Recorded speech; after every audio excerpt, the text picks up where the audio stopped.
کیا اردو میں ہم نماز کے لیے دل میں نیت کر سکتے ہیں؟ دل میں نیت ہوتی ہے، دل میں نیت وہ کسی زبان میں بھی نہیں ہوتی. آپ کو پتا ہے دل میں آپ کی کیا نیت ہے. جو زبان سے بولنا ہے وہ کسی بھی زبان میں رسول اللہ صلی اللہ علیہ وسلم کی سنت سے ثابت نہیں ہے. زبان سے بولنا بدعت ہے. آپ اپنے گھر میں بیٹھے ہیں، مثال دے کے سمجھا دوں، نماز کے لیے آذان ہو گئی، آپ اٹھے، گھر بند کیا، دروازہ بند کیا، باہر نکلے، اٹھے کیوں؟ گھر کیوں بند کیا؟ مسواک کیوں کی؟ چل کر مسجد کیوں گئے؟ وضو کیوں کیا؟ مسجد میں داخل کیوں ہوئے؟ یہ تمام چیزیں دلیل ہے کہ آپ کی نماز پڑھنے کی نیت ہے. اور جب آپ کھڑے ہوں گے اس وقت اللہ اکبر کہہ کے نماز شروع کر دیں گے. نماز کا آغاز اللہ اکبر سے ہے.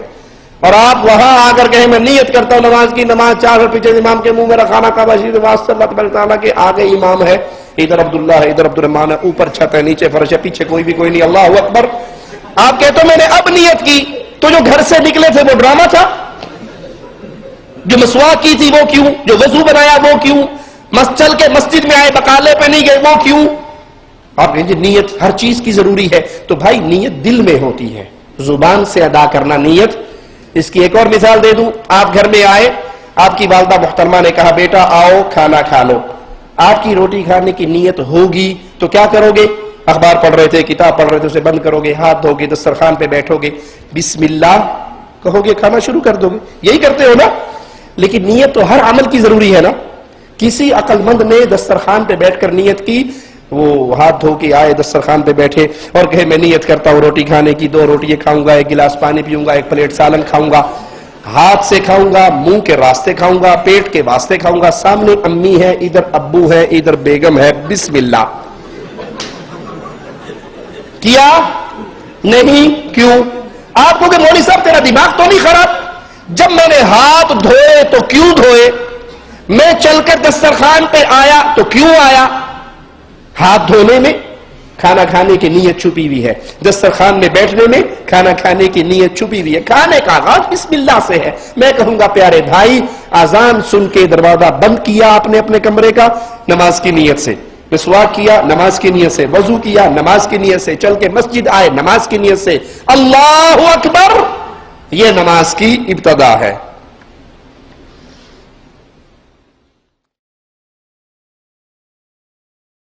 سب سے پہلے نماز کی نیت کرنا چاہیے.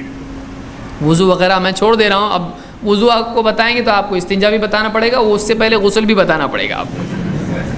تو ہو گئی ہماری نماز میں. تو میں شروع کروں گا وہاں سے کہ اب نماز کے لیے کھڑے ہو رہے تو کیا کریں. باقی انشاءاللہ کسی مستقل درس میں ہم غسل الگ سے اور وضو الگ سے انشاءاللہ تفصیل سے دیکھیں گے. لیکن آج ہم نماز دیکھ لیتے ہیں. سب سے پہلے دل سے نماز کی نیت کرنا. بہت سارے لوگ زبان سے کہتے ہیں 2 رکعت نماز پڑھتا ہوں میں فرض فجر کی واسطے اللہ کے منہ میرا کعبہ شریف کی طرف. اس طرح سے کرنا ثابت نہیں ہے. اللہ کو اتنی ڈیٹیل دینے کی ضرورت نہیں. اللہ کو پہلے سے معلوم ہے. یہ کہہ سکتا ہے آدمی میں فلاں ابن فلاں، میری عمر اتنی، فلاں علاقے کا رہنے والا، فلاں مسجد میں فلاں امام کے پیچھے، آج تاریخ کیا ہے، ہاں یہ تاریخ کو. تو ایک آدمی، اللہ کو آپ ڈیٹیل دے رہے ہو، وہ جو ساری آپ کے کل کیا ہونے والا اس کو معلوم ہے، آپ ابھی کیا ہو رہا ہے اس کو بتا رہے. دل میں صرف آدمی اپنے عمل کے لیے نیت کرے، میں کیا کر رہا ہوں طے کرے، تاکہ اللہ کا فیصلہ اس کی نیت کے مطابق ہو. تو نیت اللہ کو انفارمیشن دینا نہیں ہے، نیت اپنے دل میں کوئی چیز طے کرنا ہے. کیونکہ جیسا یہ طے کرے گا ویسا اس کو ثواب یا عذاب ہوگا، ویسے اس کی عبادت ادا ہوگی یا نہیں ہوگی. مثلا ایک آدمی ہے، وہ انگور خرید رہا ہے. اب کیوں خرید رہا ہے؟ اگر وہ انگور خرید رہا ہے شراب پینے کے لیے، بنا کے پیے گا شراب اچھی جھم برابر جھم شرابی، اگر اس لیے خرید رہا ہے تو گناہ ہے. لیکن انگور وہ اس لیے خرید رہا ہے کہ میرے بچے گھر میں بہت دن سے بول رہے تھے ابو انگور لے کے آؤ، ہم کو کھانے کو جی کر رہا، بچوں کو کھلانے کے لیے کر رہا، پڑوسی کو دینے کے لیے کر رہا ہے. کسی مہمان کو کھلانے کے ثواب ملے گا کہ نہیں ملے گا؟ اس کو ثواب ملے گا. تو کسی بھی عمل کا ارادہ کرنا اللہ کو بتانے کے لیے نہیں ہوتا ہے. نیت اللہ کو بتانے کے لیے نہیں ہے، نیت اپنے لیے طے کرنے کے لیے ہے کہ میں کیا کر رہا ہوں، تاکہ اللہ اس کی نیت کے مطابق اس کو اجر دے یا سزا دے، جو بھی ہو. تو نیت زبان سے نہیں کی جاتی ہے، نیت دل سے کی جاتی ہے کہ آدمی اپنے دل میں ارادہ کرے میں کیا کر رہا ہوں، اور اس میں یہ بتانے کی ضرورت نہیں ہے منہ میرا کعبہ شریف کی طرف، تو اور کہاں کرتے ہیں منہ پھر، تو یعنی یہ بتانے کی ضرورت نہیں ہے، یا کھڑے ہو کر بیٹھ کر اور یوں فلاں کپڑے پہن کر، تو بتانے کی ضرورت نہیں ہے آپ کو کتنے بجے کتنی یعنی کون سے دن تاریخ وغیرہ کوئی بتانے کی ضرورت نہیں. آدمی نیت کرے میں فجر کی 2 رکعت پڑھ رہا ہوں تو کون سی، فرض پڑھ رہا ہوں یا سنت پڑھ رہا ہوں، تو اتنا ارادہ دل میں آدمی کرے. زبان سے بولنا کسی بھی امام سے ثابت نہیں ہے. اللہ کے نبی صلی اللہ علیہ وسلم فرماتے ہیں انما الاعمال بالنیات وانما لکل امرئ ما نوى. اعمال کا دار و مدار نیتوں پر ہے، اور ہر ایک کے حصے میں وہی آئے گا جس کی اس نے نیت کی تھی. تو معلوم ہوا کہ عمل کا مدار نیت پر ہوتا ہے. جو نیت آدمی کرے اس کو اس کا ثواب ملے گا. مثلا مسجد میں آ کے 2 رکعت اس نے پڑھی صبح سویرے فجر میں، اب اس نے کون سی نماز پڑھی، 2 رکعت سنت بھی تو ہے اور 2 رکعت فرض بھی ہے، تو پڑھ کیا رہا ہے، تو اس نے طے کرنا ہے کہ میں سنت پڑھ رہا ہوں یا میں فرض پڑھ رہا ہوں. تو اس سے معلوم ہوتا ہے کہ اعمال کا مدار عمل کیا ہے، قبول ہوگا نہیں ہوگا، کون سا عمل ادا ہوا، تو یہ کیسے طے ہوتا ہے، اس کی نیت سے. تو اس حدیث سے معلوم ہوتا ہے کہ کسی بھی عمل کا مدار اس کی نیت پر ہوتا ہے. ہم نماز کے لیے جب کھڑے ہوں تو ہم دل میں ارادہ کر لیں کہ ہم کون سی نماز پڑھ رہے ہیں. زبان سے بولنا اللہ کے نبی صلی اللہ علیہ وسلم اور صحابہ سے اور 4 اماموں سے بھی ثابت نہیں ہے. اس کو یاد رکھیں، دل سے ارادہ ہوتا ہے. سنتیں دیکھ لی، اب پورا وضو دیکھ لیتے ہیں ایک ساتھ تاکہ دونوں کلب ہو جاتے، دونوں باتیں مل جاتی، فرائض و سنت. اب دونوں کو میں فرض کیا ہے سنت کیا الگ نہیں کروں گا، اب دونوں کو ایک ساتھ رکھوں گا، جو کہ علی بن ابی طالب رضی اللہ عنہ کی ایک مکمل روایت ہے جس میں آپ نے پورا وضو کا طریقہ نبی اکرم صلی اللہ علیہ وسلم نے جیسا کیا تھا وہ بتایا. ٹھیک ہے، اور اس کے بعد عثمان ابن عفان رضی اللہ عنہ کی ایک روایت ہے جو ابو داؤد کی ہے بھی. تو ان میں آپ دونوں صحابیوں سے مکمل طور سے وضو کا طریقہ آتا ہے. آئیے ہم دیکھتے ہیں نبی اکرم صلی اللہ علیہ وسلم کا وضو یہ ہوتا اور وضو کا طریقہ یہ. میں اب تمام چیزیں ملا کر کہ سب سے پہلے آپ اپنے ہاتھوں کو 3 بار دھوئیں گے. اب نیند میں سے کوئی خاص اٹھا تو پہلے 3 بار دھوئیں گا، وہ ایک الگ چیز ہے. ٹھیک، اور پھر مسواک کر لیں گا. وضو کی پہلے کی چیزیں یہ کہ وضو بالکل میں خاص وضو بتا رہا ہوں، تو مسواک وہ سب پارٹ ہے اس کا، لیکن وہ تو آپ سمجھ گئے، وہ آپ کو الگ سے کرنا. اب وضو کی بات کر رہے ہیں ہم صرف. تو وضو کے لیے آپ سب سے پہلے جو ہے اپنے ہاتھوں کو دھوئیں گے 3 مرتبہ، اور ہاتھ سے مراد یہ پنجہ ہے پورا، کلائی جس کو بولتے ہیں، پنجہ جس کو بولیں گے پورا. ٹھیک، تو آپ ہاتھوں کو 3 مرتبہ دھوئیں گے. پانی آپ نے لیا اور ہاتھوں کو آپ دھو رہے ہیں. ٹھیک، ہاتھوں کو آپ نے 3 مرتبہ، ایک بار پانی لیا اس کو دھویا، دوسری بار پانی لیا پھر دھویا، اور تیسری بار پانی لیا. نل چالو ہے تو نل کے نیچے رکھیے اور ہاتھ دھوئیے. چونکہ لینے میں الگ مسئلہ ہے، پانی گر رہا ہے تو بہت سہولت ہوتی ہے، پانی کا نل کھولیے اور اس میں آپ اس کو آسانی سے ہوگا. 3 مرتبہ آپ نے ہاتھوں کو دھویا. ٹھیک، 3 مرتبہ. ٹھیک، اب یہ بات یاد رکھیے 3 مرتبہ سے زیادہ دھونا یہ گناہ اور حرام ہے. 3 مرتبہ میکسیمم. آگے بات رکھوں گا جو ناپسندیدہ چیزیں وضو میں اس میں کیا کیا ہے. تو 3 مرتبہ آپ نے دھویا، اس سے زیادہ مت دھوئیے، میکسیمم 3. ایک ٹائم میں جتنا ملنا، جو مسائل ہے جو گندگی نکالیے، سیکنڈ ٹائم کیجیے، تھرڈ ٹائم میکس. ٹھیک، تو 3 مرتبہ آپ نے ہاتھ دھویا. ہاتھ دھونے کے بعد پانی لیا آپ نے اور سیدھے ہاتھ سے کلی کرنا ہے آپ کے اندر کی.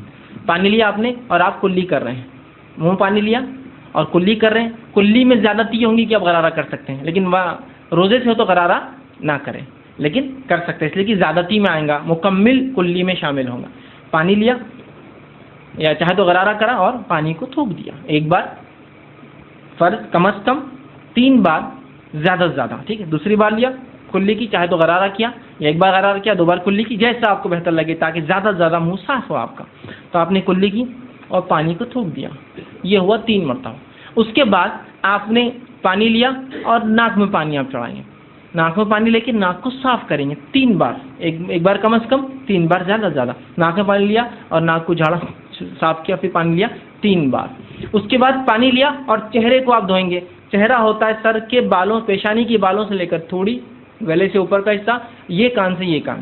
پانی لیا اور آپ اس کو دھو رہے ہیں. پانی لیا اور دھو رہے ہیں. جب آپ پانی چہرے پہ مارے تو آنکھ وہ سب انکلوڈ کر لے اس کے اندر. ٹھیک، اور آپ اس کو دھو رہے ہیں 1 بار 2 بار اور تیسری بار میکسیمم. ٹھیک، اس کے بعد جو ہے آپ پھر جو ہاتھ دھوئیں گے.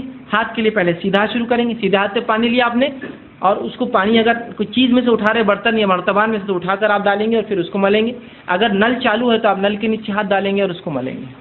ٹھیک، تو یہ پورا آپ نیو لیا اور یہ ملیا ایک بار، یا آپ نل چالو تو نل میں بھی آپ سیدھا ڈالنے کے بدلے ایسا لے کر اس کو آرام سے مل سکتے ہیں نل بند کر کے، 1 بار 2 بار میکسیمم 3 ٹائمس، ٹھیک. اس کے بعد پھر الٹے ہاتھ آپ شروع کریں گے الٹے ہاتھ کا، اور اسی دوران اس کا خلال بھی کر لے سکتے ہیں آپ چاہے تو، ٹھیک. اس کو دھوئیں گے، ٹھیک.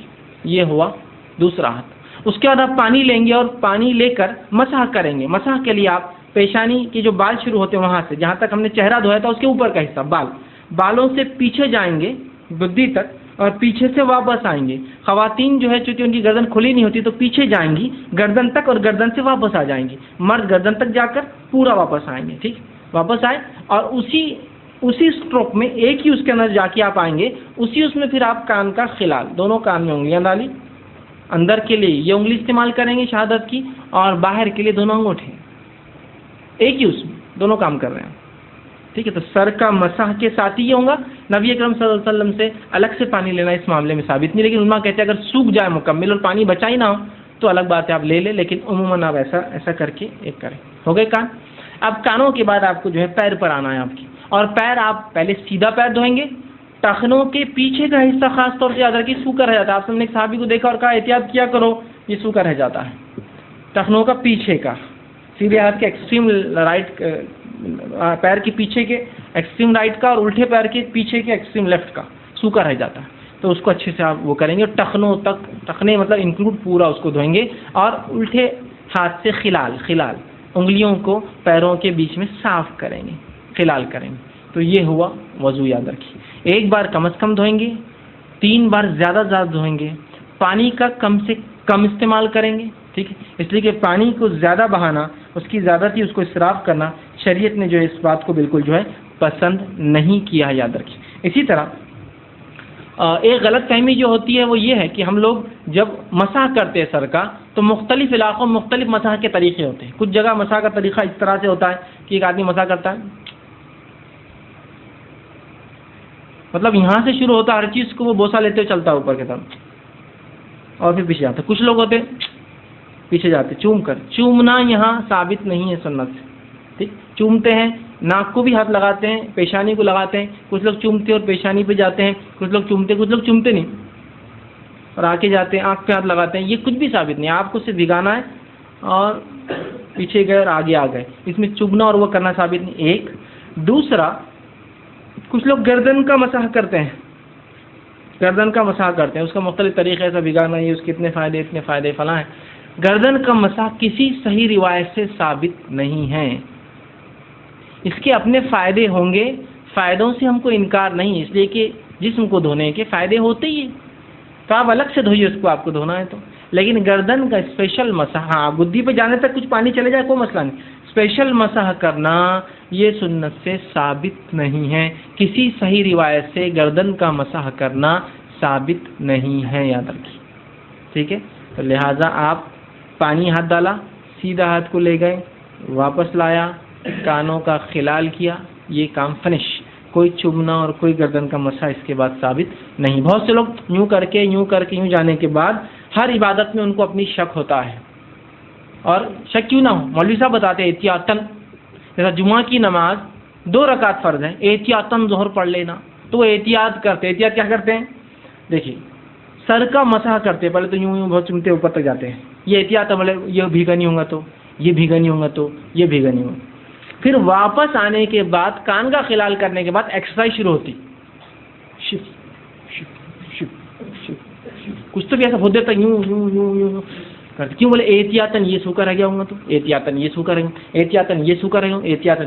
پہلے 3 بار دھو لینا بیوقوف آدمی، اب کیا احتیاط پھر تو احتیاطاً فجر کی 2 پڑھ کے پھر 2 پڑھ، پھر ظہر کی 4 پڑھ کے پھر 4 پڑھ، زکات دینے کے بعد ڈبل زکات دے احتیاطاً، پہلی قبول نہیں ہوں گی تو حج کرنے کے بعد پھر ایک حج کرے تھے. احتیاط مطلب امت کو ہر چیز میں شک میں ڈال دیا.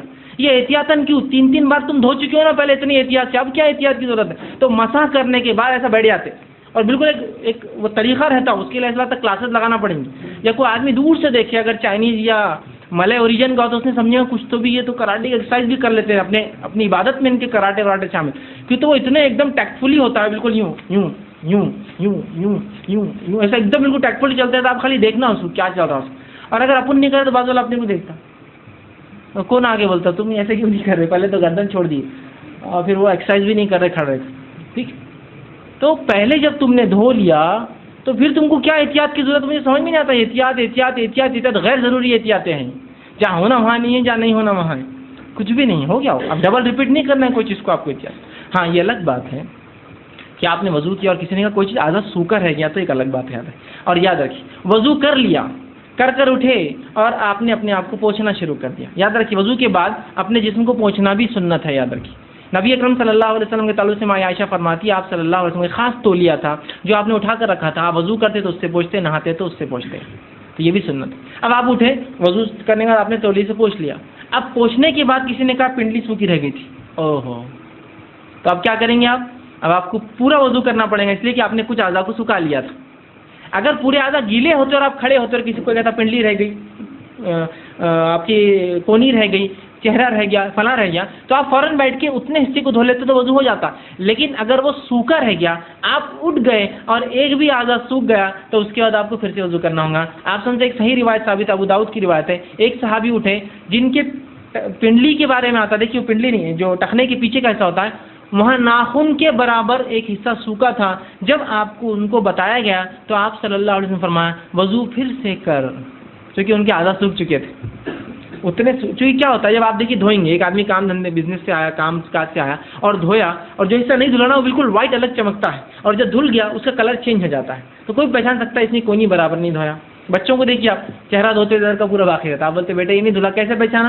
ادھر پانی سے صفائی, ادھر سے وائٹنس دکھتی ہے الگ, تو ویسا پہچانا تو کہا پھر سے کر. لیکن گیلے میں ہے تو خالی آپ جا کے گیلا کر لیجیے. گیلے میں مطلب اٹھے آپ اور کسی نے کہا بھائی صاحب تو آپ دھو لیجیے. سوکھ گیا تو پھر سے آپ کو وضو دوبارہ دہرانا ہوں. اب وضو میں ناپسندیدہ امور, کیا کام ہم وضو میں نہیں کریں گے؟ اور مومن نبی صلی اللہ علیہ وسلم فرماتے ہیں جب تک مسجد میں بیٹھا رہتا ہے فرشتے اس کے لیے دعائیں کرتے رہتے ہیں, اس کے لیے استغفار کرتے رہتے ہیں. صحیح مسلم میں ہے, رسول اللہ صلی اللہ علیہ وسلم فرماتے ہیں جو وضو کرے نماز کے لیے, پھر مسجد میں فرض نماز پڑھنے کے لیے جائے اور اسے جماعت سے مسجد میں ادا کرے, تو اللہ عز و جل اس کے گناہوں کو معاف کر دے. لیکن یہ سارے فوائد جتنے ہم نے سنے کس کو ملنے والے ہیں؟ یہ آخری نقطہ بیان کر کے اپنی بات ختم کرتا ہوں. یہ سارے فوائد نمازوں سے گناہ معاف ہو رہے ہیں. رسول اللہ صلی اللہ علیہ وسلم فرماتے ہیں کیا خیال ہے جس کے گھر کے سامنے نہر چلتی ہو اور وہ 5 وقت نہر میں غسل کرتا ہو, کیا اس بندے کے جسم پر کوئی گناہ, کوئی میل رہے گا؟ صحابہ نے کہا نہیں, کوئی میل نہیں رہے گا. کہا جس طرح یہ 5 دفعہ نہانے والا اپنے جسم پہ اس سے کوئی میل باقی نہیں رہتا, جو 5 مرتبہ مسجد میں آ کر اللہ کے سامنے جھک جاتا ہے, نماز پڑھتا ہے, مالک اس کے کھاتے میں کوئی گناہ نہیں رہے گا. فجر پڑھ کے آیا, ظہر پڑھ کے مسجد میں آ کر بیٹھا, ظہر پڑھی, اب فجر سے لے کے ظہر تک جتنے اس سے فضیلہ گناہ ہوئے اللہ تعالی معاف کر دے. ظہر پڑھ کے کیا, عصر پڑھنے آیا, اس کے درمیان کے جتنے گناہ ہیں اللہ عز و جل اپنی رحمت سے فضیلہ گناہوں کو معاف کر دے. لیکن یہ سارے انعامات کس کو ملنے ہیں؟ آئیے ان کی 2 شرطیں ہیں بنیادی. سب سے پہلے وہ بندہ جس کے لیے نماز پڑھتا ہے اس کو پہچانتا ہے. ہم کس کے لیے نماز پڑھتے ہیں؟ اللہ کے لیے. تو ہماری اللہ سے پہچان ضروری ہے. اللہ کی پہچان کیا ہے؟ جس طرح وہ چاہتا ہے اس طرح ہم اس اللہ کو مانیں. وہ اللہ مالک ہے, وہ اللہ خالق ہے, وہ اللہ رازق ہے. اتنی باتیں کو سارے مقامی مان لیا کرتے ہیں. نہیں, صرف یہ کافی نہیں, بلکہ اللہ عز و جل اپنی عبادت میں یکتا اور تنہا ہے. جو عمل اللہ کے لیے ہے وہ کسی اور کے لیے, رکوع اللہ کے لیے ہے تو غیر اللہ کے لیے رکوع شاہ کے سامنے جھکا نہیں جاتا, کیونکہ جھکنا عبادت ہے. وَارْكَعُوا مَعَ الرَّاكِعِينَ, رکوع کرو رکوع کرنے والوں کے ساتھ. تو رکوع عبادت ہے جب اللہ کے لیے کیا جائے, اور جب کالے جھنڈے کو دے کر جھکا جائے تو یہ کالے جھنڈے کی عبادت. یہ نماز کے فضائل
اللہ شریک، نہ عیسیٰ اللہ کا بیٹا، نہ عزیر اللہ کا بیٹا، اور نہ رسول اللہ نور من نور اللہ۔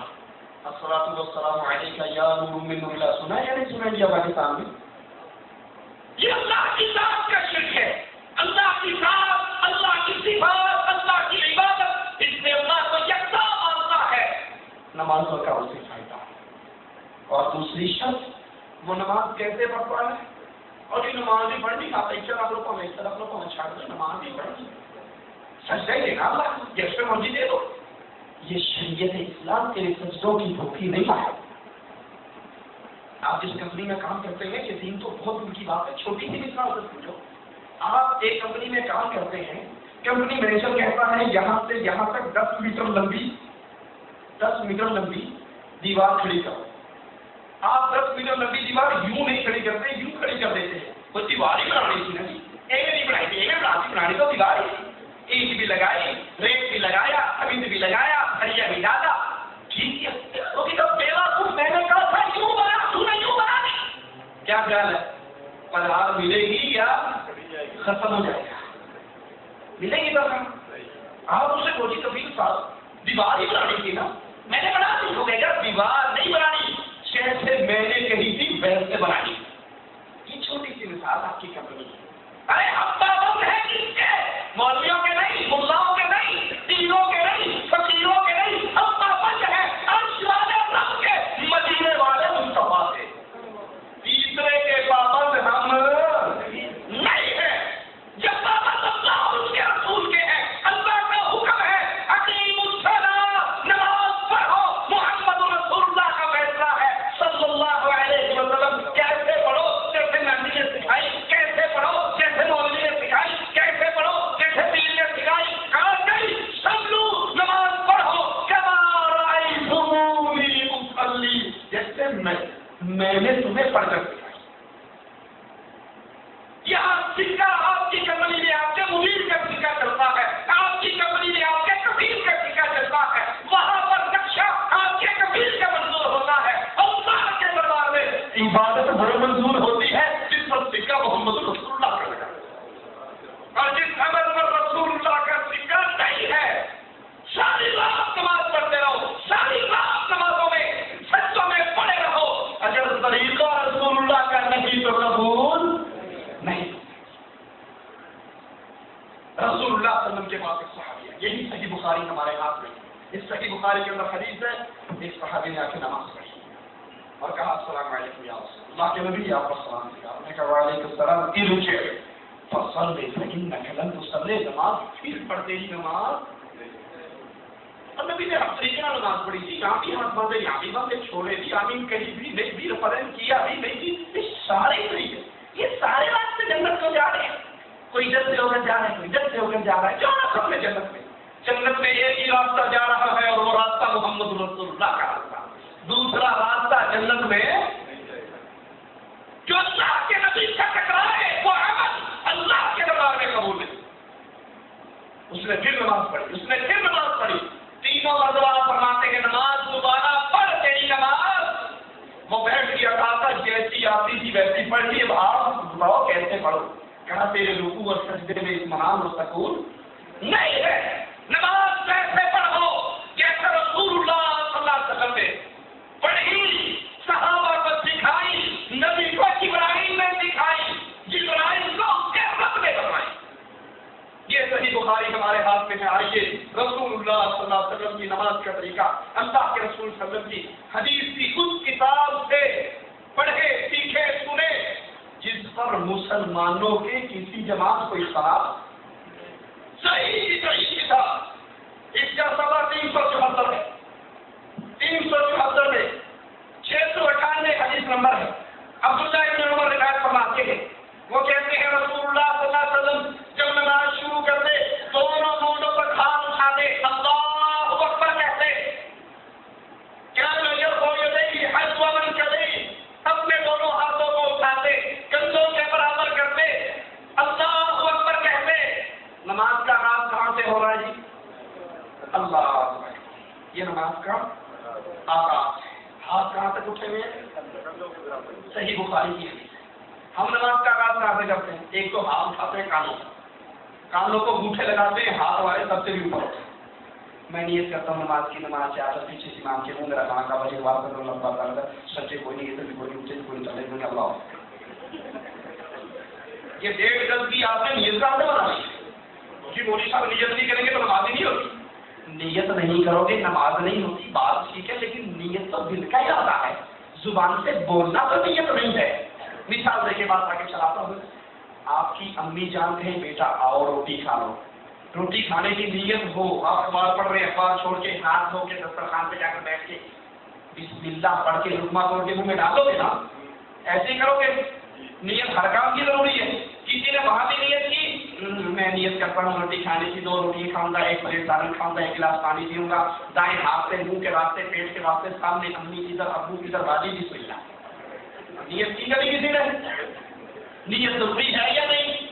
آپ لوگ بولے صاحب آپ کا دماغ خراب ہے. جب میں نے اخبار پڑھتے ہوئے اخبار کو رکھ دیا اور ہاتھ دھو لیے اور چل کر دسترخوان پہ آ کر بیٹھ گیا تو یہ روٹی کھانے کی نیت ہی تو تھی جس نے اخبار چھلوایا، جس نے ہاتھ چھلوایا. اب زبان سے کہنے کی کیا ضرورت ہے کہ آگے یہ پیچھے وہ ہے، دائیں وہ ہے، بائیں وہ ہے، اوپر یہ نیچے کی ہے، یہ کہنے کی کیا ضرورت ہے؟ ہم بھی یہی کہتے ہیں پیارے بھائی تو اپنے کمرے میں سویا ہوا تھا، الارم ہوا کہ نماز کا ٹائم ہو گیا تو اٹھا، نیند اپنی ختم کی، دروازہ لاک کیا، جیب سے مسواک نکالی، منہ میں مسواک کیا، جا کے سنجا کیا، پیشاب کیا، طہارت کی، وضو بنائی اور پھر چل کر مسجد میں گیا. تم نے دروازہ کیوں بند کیا؟ تم نے کمرہ کیوں چھوڑا؟ نماز کی نیت. تم نے مسواک کیوں کی؟ نماز کی نیت. تم نے وضو کیوں کیا؟ نماز کی نیت. تو چل کر بقالے میں نہیں گیا، مسجد میں کیوں کیا؟ نماز کی نیت. اسی کا نام نیت ہے، باقی سب مولویوں کا ڈرامہ. ایک اور موٹی سی بات سمجھا کے بعد آگے چلاؤں. نیت پٹھان پشتو میں کرتا ہے، پنجاب والا پنجابی میں کرتا ہے، ہندو والا ہندی میں کرتا ہے، سندھ والا سندھی میں کرتا ہے، انڈیا والا ہندی میں کرتا ہے. ہر بندہ اپنی اپنی زبان میں نیت کرتا ہے. اور نماز کی زبان میں پڑھتے ہیں. پشتو میں نماز ہو جائے گی، سرائکی میں ہو جائے گی، پنجابی میں ہو جائے گی. کیونکہ مولوی صاحب بڑا دماغ خراب ہے. نبی عربی زبان جاننے والے تھے، دین عربی میں آیا. جس زبان میں نبی نے نماز پڑھی اسی زبان میں نماز پڑھنی پڑے گی. مسلمان پٹھان ہو، مسلمان انگریز ہو، مسلمان پشتو والا کوئی بھی ہو، نماز قبول ہوگی عربی میں. تو بھائی یہیں سے سمجھ لو اگر یہ الفاظ نیت کے رسول اللہ صلی اللہ علیہ وسلم نے کہے ہوتے تو کس زبان میں کہے ہوتے؟ عربی میں. تو ہم جس طرح نماز عربی میں پڑھنے کے پابند ہیں، نیت کی زبان میں کر رہے ہیں عربی میں. اب ہر بندہ اپنی اپنی زبان میں کر رہا ہے، جس سے بات واضح ہوتی ہے. بعد ٹوچ لگ گیا ہے، ویلڈنگ بات ہو گیا ہے، اصل نار نہیں تھی. یہ بات کہنا رسول اللہ صلی اللہ علیہ وسلم نے نماز کا آغاز کیا، اللہ اکبر. صحیح بخاری ہے، عبداللہ ابن عمر بیان فرماتے ہیں اللہ اکبر کہا، اپنے ہاتھوں کو کانوں کو نہیں پکڑا، سر سے اوپر نہیں کیے، اپنے ہاتھوں کو ہٹا من کرے، اپنے کانوں اپنے کندھوں کے برابر اپنے ہاتھوں کو اٹھایا اور پھر اٹھانے کے بعد یہی صحیح بخاری ہے. اس کا سزا 376 ہے، حدیث نمبر 703 ہے. صحت انسان فرماتے ہیں انہوں نے کہا لوگوں کو یہ حکم دیا جاتا تھا کہ نماز میں ہر آدمی اپنا دایاں ہاتھ بائیں ہاتھ پہ رکھے، دایاں ہاتھ بائیں ہاتھ پہ رکھے. ابو حاتم نے کہا میں یہی سمجھتا ہوں کہ صحت انسان کو رسول اللہ صلی اللہ علیہ وسلم تک پہنچاتے ہیں. اب دایاں ہاتھ جب اس بائیں پہ رکھا جائے گا، یہ دایاں یہ بائیں، ٹھیک ہے. اب یہ رکھیے، ایٹومیٹک کہاں آتا ہے؟ کہاں آتا ہے؟ سینے سے. یہ دایاں اوپر بایاں نیچے زور لگا رہا ہو تو بھی نظر نہیں آتا اور بندہ بھی سیدھا نہیں خراب. یہ میری ناپ ہے، یہ میری ناپ ہے. اب یہ دایاں اوپر بایاں نیچے کر کے یہ ناپ کے نیچے رکھو، سیدھا نہیں.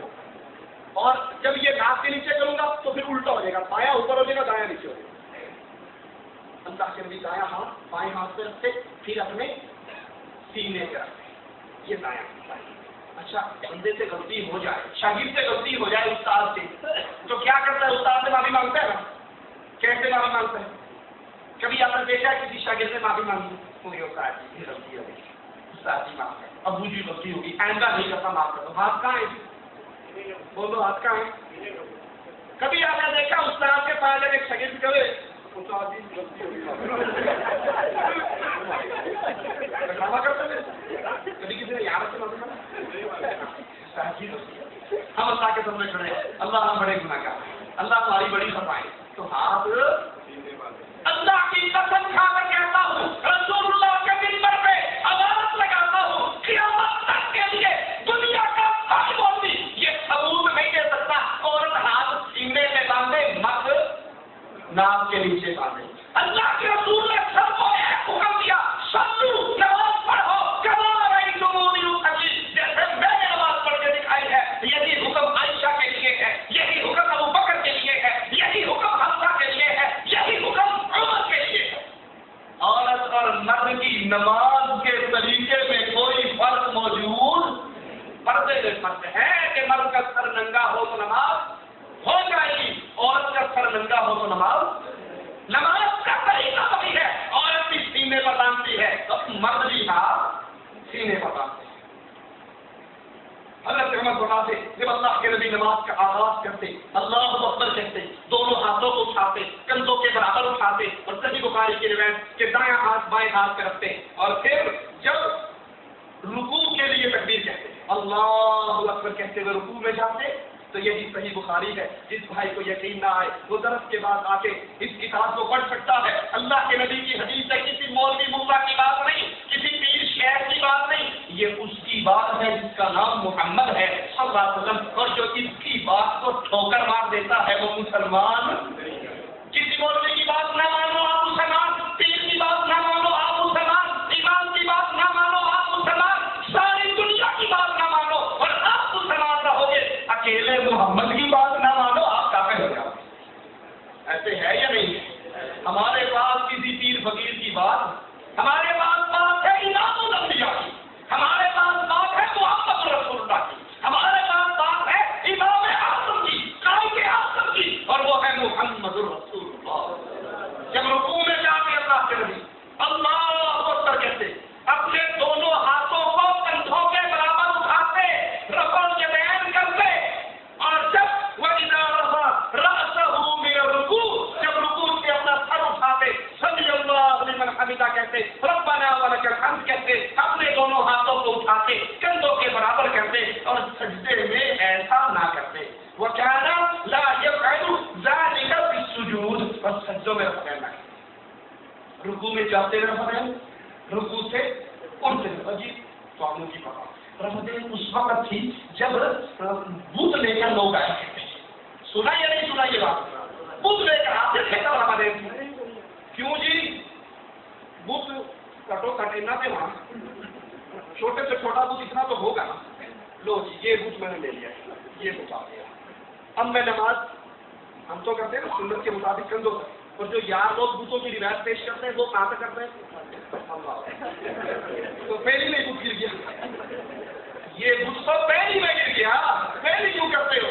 اچھا اس کو بھی چھوڑو۔ دوسری بات، یہ نماز جماعت سے فرض کہاں ہوئی تھی؟ مدینہ میں، اور بتوں والی پارٹی کہاں تھی؟ مکہ میں۔ مدینہ میں وہ بت تھے، مدینہ میں مسلمان تھے، یہودی تھے اور منافق تھے۔ یہ مشرکین بت پوجنے والے تو مکے میں تھے، جہاں بت تھے وہاں فرض نماز جماعت سے ہوئی نہیں تھی، اور جہاں جماعت سے نماز تھی وہاں بتوں والا بڑا مان لیتے جی بت لے کر آتے ہیں۔ منافق کون ہوتا ہے؟ اب نعوذ باللہ صحابہ تو بت نہیں لاتے تھے نا، بت کون لایا کرتے تھے؟ منافق لاتے ہوں گے نا۔ اور مدینے میں پارٹیاں کتنی تھی؟ مکے میں پارٹیاں کتنی تھی؟ دو، ایک صحابہ تھی اور ایک مشرکین کی، درمیانی پارٹی تھی وہاں پہ نہیں تھی، وہاں پر منافق تھی تو مکے میں ہے ہی نہیں۔ اللہ اچھا منافق کہتے کس کو ہے؟ جو اوپر اوپر سے آپ کا اندر سے دشمن، اوپر اوپر سے آپ کا اور اندر سے، جب وہ بت لے کر آتے تھے تو صحابہ کو پتہ نہیں لگ جاتا تھا، نبی کو پتا ہے وہ یہ منافق ہے، پھر عمر ابن خطاب اس کی گدرے کیوں نکال دیتے تھے؟ یہ جھوٹ ہے مولویوں کا، یہ بتوں کی بات من گھڑت ہے، بنائی ہوئی قصہ ہے، میرے انڈیا، میرے رائے، میرے پاکستان، میرے دیوبند بات ہے، یہ جھوٹ بولتے ہیں۔ رسول اللہ صلی اللہ علیہ وسلم کی نماز صحیح بخاری میں اور اس حدیث میں کوئی کلام نہیں ہے، صحیح حدیث ہے، سلسلۃ الصحابہ کی روایت ہے۔ اللہ کے نبی رکوع میں جاتے ہوئے رفع کرتے تھے، رکوع سے اٹھتے ہوئے رفع کرتے تھے۔ آج یہ دوسری روایت سنتے ہیں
رفع الیدین کہتے ہیں.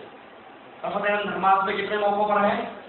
4 موقعوں پر. ایک نماز شروع ہوئی اللہ اکبر یہ سب ہے. ایک آپ رکوع میں گئے اللہ اکبر یہ سب ہے. ایک آپ نے رکوع سے سر اٹھایا، رکوع سے سر اٹھایا اللہ اکبر یہ تیسرے بیان ہے. اور جب 2 رکعتیں پڑھ کے آپ کھڑے ہوتے، 2 رکعت پڑھ کے جب آپ کھڑے ہوتے تیسری رکعت کے لیے، جیسے ہم مغرب کی نماز میں اور ظہر کی نماز میں، عصر کی نماز میں، عشاء کی نماز میں کھڑے ہوتے ہیں، تو پھر تیسری رکعت کو کھڑے ہوتے ہیں اللہ اکبر کرتے اور قرآن کرتے. یہ 4 موقع پر رسول اللہ صلی اللہ علیہ وسلم کی سنت ہے. اللہ کے نبی علیہ السلام کی فرمان کو سنیے. اللہ کے نبی فرماتے ہیں لا صلاۃ لمن لم یقرأ بفاتحۃ الکتاب، جو نماز میں سورۃ فاتحہ نہیں پڑھتا لا صلاۃ، اس کی کوئی نماز، وہ امام ہو، وہ مقتدی ہو، وہ فرض ہو، وہ سنت ہو، وہ نفل ہو، وہ عید ہو، وہ جنازہ ہو، وہ استسقاء کی نماز ہو، وہ خوف کی نماز ہو، ہر نماز جس کو لفظ نماز جس پر فٹ ہوگا، رسول اللہ صلی اللہ علیہ وسلم کا فرمان ہے لا صلاۃ لمن لم یقرأ بفاتحۃ الکتاب، جو فاتحہ نہیں پڑھتا اس کی نماز نہیں ہوتی. اور جی آپ کو کیا پتا قرآن پاک میں نہیں آیا اذا قرئ القرآن فاستمعوا له، جب قرآن پڑھا جائے خاموش رہو. آپ کہتے ہو فاتحہ نہیں پڑھو گے نماز نہیں ہوگی. پیارے بھائی یہ آیت کس پہ اتری؟ رسول اللہ صلی اللہ علیہ وسلم سے. جو معنی اس کا آپ کو سمجھ آیا وہ رسول اللہ کو سمجھ نہیں آیا. کہ اللہ کے نبی نے فرمایا جس نے فاتحہ نہ پڑھی اس کی نماز خلاج الخلاج الخلاج ناقص ہے، ناقص ہے، ناقص ہے. تو اللہ کے نبی کو نہیں پتا تھا. اچھا مزے کی بات، دشمنی لے کر صرف فاتحہ پڑھی. اگر اس کا یہ معنی لے لیا جائے کہ جب امام قرآن پڑھے تم خاموش رہو، جب امام فاتحہ پڑھے تم خاموش رہو، ٹھیک ہے، تو اب امام صاحب فاتحہ پڑھ رہے ہیں، پیچھے سے ایک بندہ آتا ہے، اس کو کیا کرنا چاہیے جی؟ اللہ اکبر کہنی چاہیے اسے، کیونکہ اللہ اکبر کہی تو سکون ٹوٹ گیا، خاموشی ٹوٹ گئی. وہ بات سے آتا ہے پہلے وہ کرتا ہے نیت کرتا ہوں آپ کی نماز چاہ کر پیچھے نماز کی. یہ 1.5 گز کی جب آپ نے نیت کی تو خاموشی نہیں ٹوٹی. آپ نے اللہ اکبر کا تو خاموشی نہیں ٹوٹی، آپ نے ثنا پڑھی تو خاموشی نہیں ٹوٹی. اگر اس کا یہی مطلب ہے تو پھر نہ نیت کے الفاظ کہو، نہ تکبیرۃ تحریمہ کہو، نہ ثنا پڑھو، گونگ سونگ آخر پڑھو. اللہ اکبر بھی نہیں کہنا، اللہ اکبر کا تو خاموشی ٹوٹ گئی. یہ بات جو آپ کو سمجھ آئی رسول اللہ کو نہیں آئی. اللہ کے نبی نماز پڑھا رہے، پیچھے صحابہ پڑھ رہے، نماز میں سلام پھیرا. آپ نے کہا تم میرے پیچھے کچھ پڑھتے ہو، مجھ پہ قرآن پڑھنا مشکل ہو گیا. صحابہ نے کہا جو آپ پڑھتے ہیں وہ ہم پڑھتے ہیں. آپ نے کہا میرے پیچھے کچھ نہ پڑھو الا بأم القرآن، سوائے فاتحہ کے. جو فاتحہ نہیں پڑھتا اس کی نماز نہیں. رسول اللہ صلی اللہ علیہ وسلم کی ایک اور حدیث سنیے. اللہ کے نبی علیہ الصلوۃ والسلام فرماتے ہیں کہ جب اللہ کے نبی علیہ الصلوۃ والسلام نماز پڑھتے، عطا بن ابی رباح سے روایت ہے، وہ کہتے ہیں آمین ایک دعا ہے. عبداللہ بن زبیر نے کہا جب مقتدی اس زور سے آمین کہتے، عبداللہ بن زبیر اور ان کے پیچھے مقتدی، صحیح بخاری کی روایت ہے، 391 صفحہ نمبر ہے اور 501 حدیث نمبر ہے. اس زور سے آمین کہتے کہ مسجد گونج اٹھتی. ہمارے کہتے ہیں آمین نہیں کہنا، اور وہ غلطی سے کوئی بغیر آمین والی مسجد جا کے آمین کہہ رہے ہیں تو شراب پھیرتے پہنچا کہ ایک خرچ کے مر ایک دفعہ نہیں 1000 دفعہ کے بعد کون ہے کس نے کہا آمین. اور یہ صحیح بخاری ہے، ان بھائیوں کو جا کر بتاؤ. اللہ کے نبی کی حدیث ہے. عبداللہ بن زبیر فرماتے ہیں کہ وہ اور ان کے مقتدی اس زور سے آمین کہتے کہ مسجد گونج اٹھتی. ابو ہریرہ رضی اللہ عنہ ایمان کو آواز دیتے کہ دیکھو ایسا نہ کرنا کہ میری آمین جاتی رہے. اور رسول اللہ صلی اللہ علیہ وسلم فرماتے ہیں جب امام کہے غیر المغضوب علیہم ولا الضالین فقولوا آمین، امام جب یہ آیت پڑھے تم زور سے آمین کہو. کیوں؟ تم زمین میں آمین کہتے ہو، آسمان پر اللہ کے فرشتے آمین کہتے ہیں. جن کی آمین فرشتوں کی آمین سے مل جاتی ہے، اللہ اس کے پچھلے سارے گناہوں کو معاف کر دیتا ہے. رسول اللہ صلی اللہ علیہ وسلم فرماتے ہیں 745 حدیث نمبر ہے صحیح بخاری کا کہ جب امام غیر المغضوب علیہم ولا الضالین کہتے تو تم بھی آمین کہو، کیونکہ جس کی آمین اللہ کے فرشتوں کی آمین سے مل جاتی ہے اس کے گناہوں کو معاف کر دیا جاتا ہے. پیارے بھائی یہ زندگی پہلا اور آخری موقع ہے، یہ چاند پھر نہیں ملنا. دنیا کے ہر مسئلے پہ میں اور آپ تحقیق کرتے ہیں، کرتے ہیں یا نہیں کرتے؟ یہاں سے بسا جانے کے لیے لیموزین میں بیٹھتے ہو، کتنی بار پوچھتے ہو بسا جاؤ گے؟ مرکز جماعت میں جاتی جاؤ گے؟ 2 ریال لو گے 3 لو گے؟ یہ ساری تحقیق ہے نا. 2 ریالوں کے لیے اتنی تحقیق. یہ سوٹ خریدتے ہو 4 دکانیں نہیں پھرتے، جوتی لیتے ہو 4 دکانیں نہیں پھرتے، جو پسند آتی ہے اس کا بھی ریزین رگڑ کے دیکھتے ہو یہ چمڑا ہے یا ریزین ہے، اس کے سور کو بھی موڑ کر دیکھتے ہو اس میں کچرا تو نہیں ہے. ٹماٹر لینے جاتے ہو اس کو اٹھا کر دیکھتے ہو یہ گلاوا تو نہیں ہے، اس میں کیڑے تو نہیں ہے، یہ باقی تو نہیں ہے، اس میں سنہر اور بدبو تو نہیں آ رہی. دنیا کی ہر چیز کے لیے سوچتے ہو، تحقیق کرتے ہو، کرنی بھی چاہیے. لیکن اللہ کے لیے ایک سوال ہے، رات کو بستر میں لیٹتے نہیں سوال پہ غور کرنا. کیا اللہ کا دین، رسول اللہ کی حدیث سے، اللہ کے نبی کی باتیں ہمارے نزدیک دنیا کی ان چیزوں سے نہیں گزری ہے؟ میری عمر 30 سال ہو گئی، کسی کی 35 اور 40 سال ہو گئی، دن میں 5 مرتبہ نماز پڑھتے ہیں. اللہ کے لیے اپنے دل میں تلاش کرو کتنے ہیں جنہوں نے اپنی آنکھوں کو کھول کر اللہ کے رسول کی حدیثوں کی کتابوں کو لے کر خود نماز کا طریقہ پڑھا ہو. اس مزدور کے بارے میں کیا کہو گے جو پورا مہینے مزدوری کرے لیکن اس کو پیسے نہ ملے، پگار نہ ملے؟ وہ مسلمان کتنا بدنصیب ہے جو عمل تو کر رہا ہے لیکن سوچتا نہیں ہے رسول اللہ کا طریقہ کیا ہے، آپ کا طریقہ کیا ہے، آپ کا حکم کیا ہے. جتنے بھائی بیٹھے ہیں اپنے گریبانوں میں جھانک کر سوچو ہمارے کمرے میں اللہ کی دی کون کون سی نعمتیں ہیں؟ فریج ہے، اے سی ہے، گاڑی ہے، اللہ بچائے تو بچائے ہوگا ڈش دینے کی لعنت پھٹکار بھی ہے. یہ ساری چیزیں ہیں دنیا کی نام و نمود کے لیے ہر چیز ہے. یہ 50 55 60 ریال میں اللہ کے رسول کی صحیح بخاری حدیثوں کی کتاب ہمارے کمرے میں کتنے کمرے ہیں جن کے اندر یہ حدیث کی کتاب ہے جس پہ امام بخاری رحمۃ اللہ علیہ نے چیپٹر باندھے ہیں، باب باندھے ہیں، گواہی کا بیان، نکاح کا بیان، طلاق کا بیان، نماز ایک ایک مسئلے پر الگ الگ باب باندھے اور ایسی صحیح صحیح کتاب جس میں کسی کو بھی کوئی خلاف نہیں ہے. کوئی نہیں کہہ سکتا یہ حدیث صحیح ہے، یہ حدیث من گھڑت ہے، یہ موضوع ہے. سب کا اتفاق ہے اس میں جتنی باتیں ہیں رسول اللہ صلی اللہ علیہ وسلم کی وہ سچی ترین صحیح باتیں ہیں. کتنے کمرے ہیں جو رسول اللہ کی پیاری پیاری ان حدیثوں کی مجموعے سے خالی ہے. اللہ کے لیے ایک کتاب ہے. فکر کر لو قبر کے اندر کوئی مولوی بچانے نہیں آئے گا. محنت کر رہے ہو ذرا اپنی محنت کا راستہ بھی سیدھا کر لو. میری باتوں میں نہ آؤ، کسی اور مولوی کی باتوں میں نہ آؤ. اللہ نے عقل دی ہے، اللہ نے سوچ سمجھ دی ہے. خود اس حدیث کی کتاب کو خریدو، آپ کی زبان میں ہے، اردو میں ہے، ہندی میں ہے، اور پڑھو تاکہ کہیں یہ نہ ہو کہ ہم اللہ کے پاس جائیں تو ہماری زبان سے نکلے کہ اللہ موقع ہی نہیں ملا.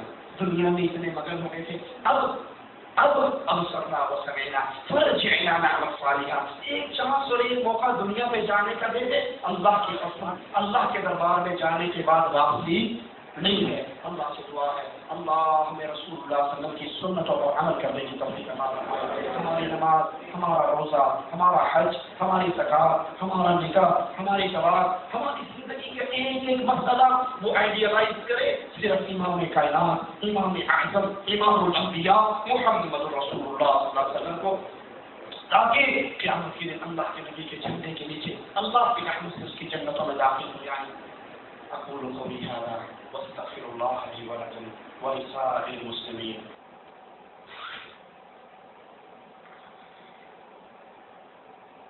آپ نیوندرا ڈالے تو صحیح، کہہ رہا ہوں بار بار یہ قرض قیامت کی صبح تک مسجد توحید کا نہیں اٹھایا جائے گا. یہ حافظ مقصود اور مجتبیٰ نے جو آج وزن آپ پر ڈالا ہے یہ قیامت کی صبح تک نہیں اٹھے گا. حضرت توجہ میری طرف، ہنسنے سے بھی بات نہیں بننی. یہ دلیل پیش کریں گے تو جان چھوٹے گی. میرے مسلک کی دلیل کیا ہے کہ آپ کی عورتیں سینہ پر ہاتھ باندھتی ہیں. میں نے کہا مسلک آپ کا ہے، مسئلہ بھی آپ کا ہے، عورتیں بھی آپ کی ہیں اور کتابیں بھی آپ کی. اللہ کی قسم اگر آپ اپنی دلیل کا اعادہ اپنی کتاب سے قرات کر کے کر دیں گے، پڑھ دیں گے، 3000 روپے موقع پر انعام دوں گا. پڑھیں تو صحیح کہ آپ کی عورتیں سینے پر ہاتھ کیوں باندھتی ہیں. میں نے یہ اتنی وزنی اور اس کا وزن بڑھتا چلا جا رہا ہے. یہ منوں سے ٹنوں میں، ٹنوں سے پھر آگے. یہی وجہ ہے آپ کبھی ادھر کبھی ادھر، کبھی ادھر کبھی ادھر. کیا کہتے ہیں آپ اپنی تحریر پڑھیں. آپ نے اپنی تحریر نہیں پڑھنی کہ جس کی حیثیت سے منکر ہے. میں نے تو پڑھی ہے اور اس پر دلیل آپ کے گھر سے پیش کی ہے. اب کہتے ہیں پوچھ لینا، کہتے دنیا سے چلے گئے، ہم کشف قبور کے قائل نہیں. کہ مردے نہ جا کے قبراں چ بھی گلاں کر لئیے دیاں. آپ قائل ہیں, ہم قائل نہیں ہیں. ہم کہتے ہیں جو چلے گئے استثنائی واقعات کے سوا نہ وہ سنتے ہیں اور نہ کشف قبور ہوتا ہے.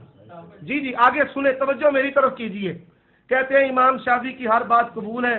اللہ کی قسم صحیح حدیث امام شافعی رحمہ اللہ جس حدیث کو صحیح سند کے ساتھ بیان کریں گے عمر صدیق قبول کرے گا, اور امام شافعی کی ہر بات جو قرآن اور حدیث کے مطابق ہے فعلی الراس والعین, ایک نہیں انشاءاللہ وہ ساری تسلیم کریں گے. آپ بھی مان لیں امام شافعی رحمہ اللہ کی. آپ تو کہتے ہیں چار مذہب حق, تو امام شافعی تو سینے پر ہاتھ باندھتے ہیں, من نتیجہ کیا نکلا؟ چار مذہب حق. امام شافعی ہاتھ سینے پر باندھتے ہیں تو سینے پر ہاتھ باندھنا حق. میرے اکابر کی عبارات کو آپ نہیں سمجھ پائیں گے, فہم نہیں بھائی آپ کے پاس. اور یہ جو نتیجہ ہے آپ کہتے ہیں ضعیف. میں نے ایک نہیں کئی دفعہ کہا کہ ضعیف ہونے کے باوجود فقہائے احناف نے کہا کہ ہماری عورتیں اس دلیل کی بنیاد سینے پر ہاتھ باندھے گی. میں کہتا ہوں وہ دلیل آپ پڑھ تو دیں, اللہ کے لیے پڑھ دیں. آپ کو اللہ کا راستہ رب کا دین پڑھ دیں, قرآن پڑھ دیں, حدیث پڑھ دیں. اور پھر میں نے کہا تھا امام ابو حنیفہ سے صحیح سند کے ساتھ ثابت کر دے زیر ناف ہاتھ باندھنا نہیں آئے. کہتے ہیں وہ تو میرا مسئلہ ہے, میں بعد میں دیکھوں گا, پتہ نہیں آپ کب دیکھیں گے. اور پھر بتا دیا کہ ملاقات 2002 2010 یہ خود خبردار کر دیا کہ گو 8 سال پھر تو میں نہیں لبنا. میں تو اس محلے میں بحمدی تعالیٰ آتا رہتا ہوں. میں نے تو آپ سے ملنا ہے اور آپ کو آ کر بھی ملوں گا. آپ کے گھر جا کر بھی یہ بات کروں گا کہ اللہ کے لیے آپ کی عورتیں جو سینے پر ہاتھ باندھتی ہیں وہ دلیل پیش کر دیں. وہ صحیح نہیں ہے, وہ صریح نہیں ہے, وہ مرفوع نہیں ہے. اور کہا یہ بازو میرے ہاتھ مائے ہوئے ہیں, اللہ کی قسم ہمارے ہاتھوں میں اسلام کا جھنڈا ہے. مر تو سکتے ہیں, یہ اسلام کا جھنڈا ہمارے بازوں سے گر نہیں سکتا. ہمارے ہاتھوں میں انشاءاللہ رب نے جو دیا ہے یریدون لیطفئوا نور اللہ بافواہہم واللہ متم نورہ ولو کرہ الکافرون. حضرات کیوں لوگ بریلوی سے آج اہل حدیث ہو رہے ہیں, دیوبندی سے اہل حدیث ہو رہے ہیں؟ یہ کھلی روشن کتاب, یہ دین, یہ مسلک اور منہج کے لوگوں کو خود بخود بلا رہے ہیں. وگرنہ ادھر تو کیا ہے, نہ حلوے ہیں نہ لوگوں کو متوجہ کرنے کے لیے چیزیں ہیں. ادھر ہمارے پاس متوجہ کرنے کے لیے صرف ایک چیز ہے, ایک اللہ کا قرآن ہے, ایک نبی کا فرمان ہے. اور میرے مسلک کی دلیل قرآن و حدیث سے باہر نہیں نکلا. عمر صدیق نے لکھا تھا قرآن و حدیث سے, قرآن و حدیث سے باہر نہیں نکلا. قرآن و حدیث میں کیا ہے؟ فریق مخالف کو گھر سے حوالہ دینا, نبی کی سنت. عمر صدیق گھر سے نہیں نکلا, دائرے سے نہیں نکلا. قرآن و حدیث سے آپ کے سامنے عرض کر رہا ہوں کہ آپ کی عورتیں سینے پر ہاتھ باندھتی ہیں, کیوں باندھتی ہیں؟ قیامت کی صبح تک آپ اس کا جواب نہیں دے سکتے. اور میں نے 3000 روپیہ انعام رکھا ہے کہ اگر نبی کی حدیث کی تلاوت کسی مجلس میں کریں, تلاوت کرتے ہی 3000 آپ کے ہاتھ دے دیں گے. اللہ کا فضل, انعام ماشاءاللہ پھر بھی انعام ہوتا ہے. آپ مجھے کہہ دیں علی رضی اللہ تعالیٰ عنہ سے منسوب روایت پڑھ دو, 3000 میں ابھی پڑھتا ہوں, لاؤ 3000 انشاءاللہ دے دو. اور میں بحمدہ تعالیٰ وہ دین کے لیے مسلک کی اشاعت و تربیت